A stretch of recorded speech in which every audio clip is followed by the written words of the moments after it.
Hey, it's Terry Hart with Entertainment City. Snow Patrol is on a roll. The Northern Irish rock band is back with a new album after 7 years away. Today, frontman Gary Lightbody tells us about hitting reset and working and touring with his good pal Ed Sheeran.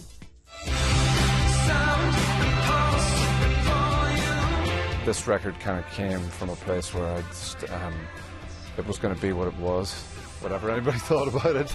That record is called Wildness and is Snow Patrol's 7th studio album.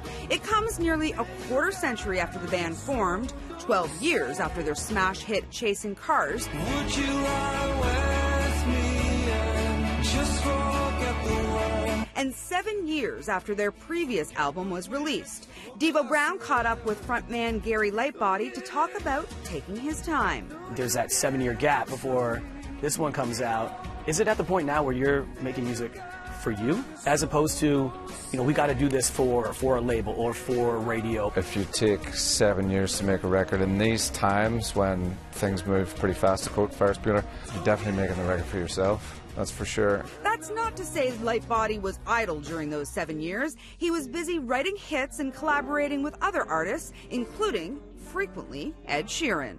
Working with him, writing songs with him, is kind of a learning experience in itself, because songs are just pouring out of him, like lightning out of the fingertips. And it's not just something Lightbody witnesses in the studio. Snow Patrol is on tour with Sheeran right now as his opening act, 6 years after Sheeran opened for them. 25 years into the game, and you guys are the opening act and the supporting act for Ed Sheeran. So when you do this, do you approach your stage show differently? Yeah, I think you have to go, you have to leave your ego at the door. I think that it's a good time in our lives when we've been away for such a long time. It's important to kind of keep your feet on the ground. Another advantage, the band is being introduced to Sheeran's fan base, thereby earning some new fans themselves. That's amazing because we know that the age difference, we're in our 40s now, a generation away from most of Ed's fans. And I think if you can feel like a new band in your 40s, that's great. All right, and coming up tomorrow, Jennifer Garner tells me all about returning to action in her new action thriller, Peppermint. For Entertainment City, I'm Terry Hart.